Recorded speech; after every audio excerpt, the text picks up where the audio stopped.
Bonjour chers auditeurs, nous sommes en enseignement technique, précisément en enseignement technique et professionnel. Le thème du jour est les WC.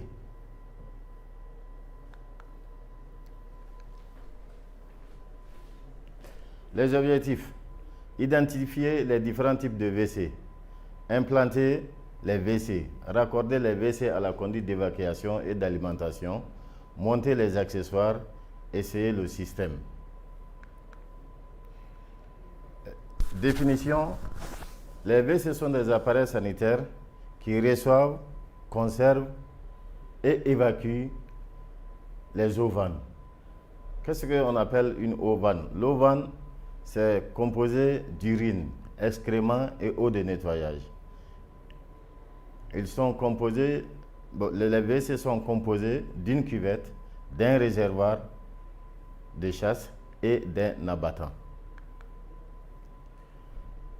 Les matériaux qu'ils prennent pour fabriquer les WC sont les suivants.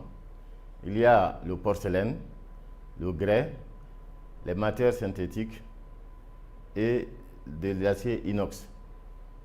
Le grès et le porcelaine sont des produits à base céramique. Les matières synthétiques, c'est des mélanges de ces éléments avec d'autres matériaux. Lieu d'implantation des WC. On implante les WC dans les maisons d'habitation, précisément dans les toilettes et salles de bain. Quand nous sommes dans des bâtiments publics et centres hospitaliers, dans des blocs sanitaires.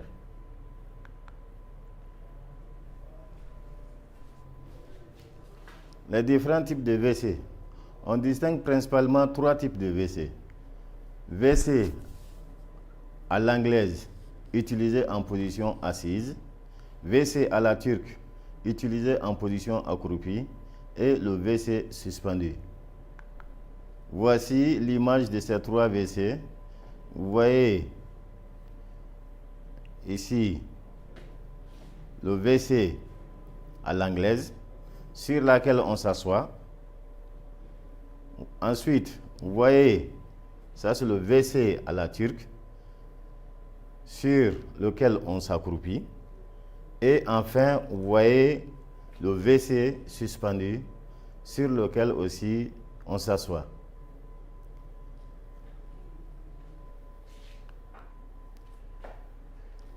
Selon différents types de WC à l'anglaise, selon le mode de fixation du réservoir de chasse. WC posé sur pied et fixé au sol, à réservoir attenant. Ça, c'est le type de WC que nous avons. Vous voyez le réservoir et voici la cuvette. L'abattant est dessus. Donc ça, c'est un WC qui est posé sur pied et fixé au sol et le réservoir est posé dessus. Des fois, on voit de ce type de WC en monobloc, c'est-à-dire que la cuvette et le réservoir sont coulés ensemble. Ensuite, vous avez le WC sur pied et fixé au sol à réservoir haut.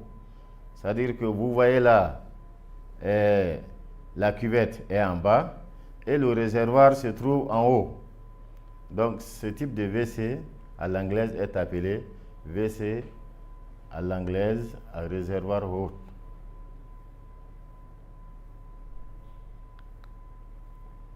Selon le mode d'évacuation, vous voyez la sortie de ces WC. Lorsque on voit le premier WC ici, le premier WC, vous voyez, ce type de WC est appelé WC à l'anglaise, sortie arrière horizontale. Vous voyez la sortie, elle est horizontale. Et ça serait raccordé à une sortie, c'est-à-dire à une tuyauterie ici. Et le deuxième que vous voyez, la sortie est sortie arrière cachée. C'est-à-dire la sortie se trouve à l'intérieur, mais c'est caché, on ne voit pas. Quand on le pose, on ne voit pas la sortie du WC. Et vous avez encore un troisième qui est là, sortie orientable. Ça, on dit sortie horizontale parce que là, le raccordement peut se faire directement par une pipe directe ou une pipe coudée. C'est des termes que nous utilisons en plomberie pour les raccordements des WC aux tuyauteries d'évacuation. Principe de pose d'un WC à l'anglaise. Monter le WC à blanc, effectuant le branchement d'évacuation. C'est-à-dire, lorsque vous voulez poser un WC, il ne s'agit pas de le prendre et puis le poser comme ça. Vous devrez faire un raccordement avec le branchement d'évacuation. Vous faites la mesure, vous regardez tout. Si le WC est à l'équerre, comme le montre l'image d'ici, si le WC est à l'équerre, et ensuite vous mesurez la distance entre le côté qui est là et le mur, et de l'autre côté aussi, si vous avez les mêmes mesures, en ce moment, vous pouvez procéder au traçage.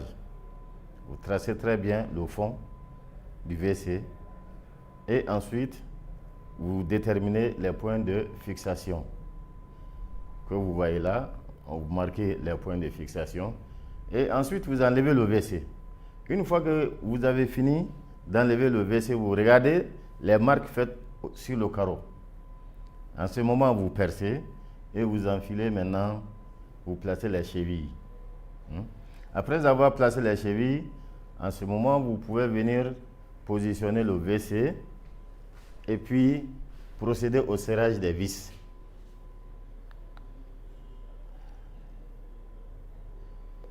Une fois que vous avez serré les vis, qu'est-ce qu'il faudrait faire? Il faudrait effectuer le branchement hydraulique, c'est-à-dire relier le réservoir de chasse à la conduite d'eau qui est en réserve sur le mur.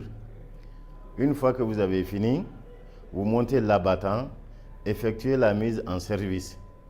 Et une fois que vous faites la mise en service, veuillez appeler le propriétaire, lui expliquer comment est-ce qu'on doit l'utiliser, comment est-ce qu'on doit l'entretenir. Et une fois que vous avez fini, maintenant vous procédez à un nettoyage complet du lieu de travail et vous rangez vos outils. Je vous remercie de votre bonne écoute.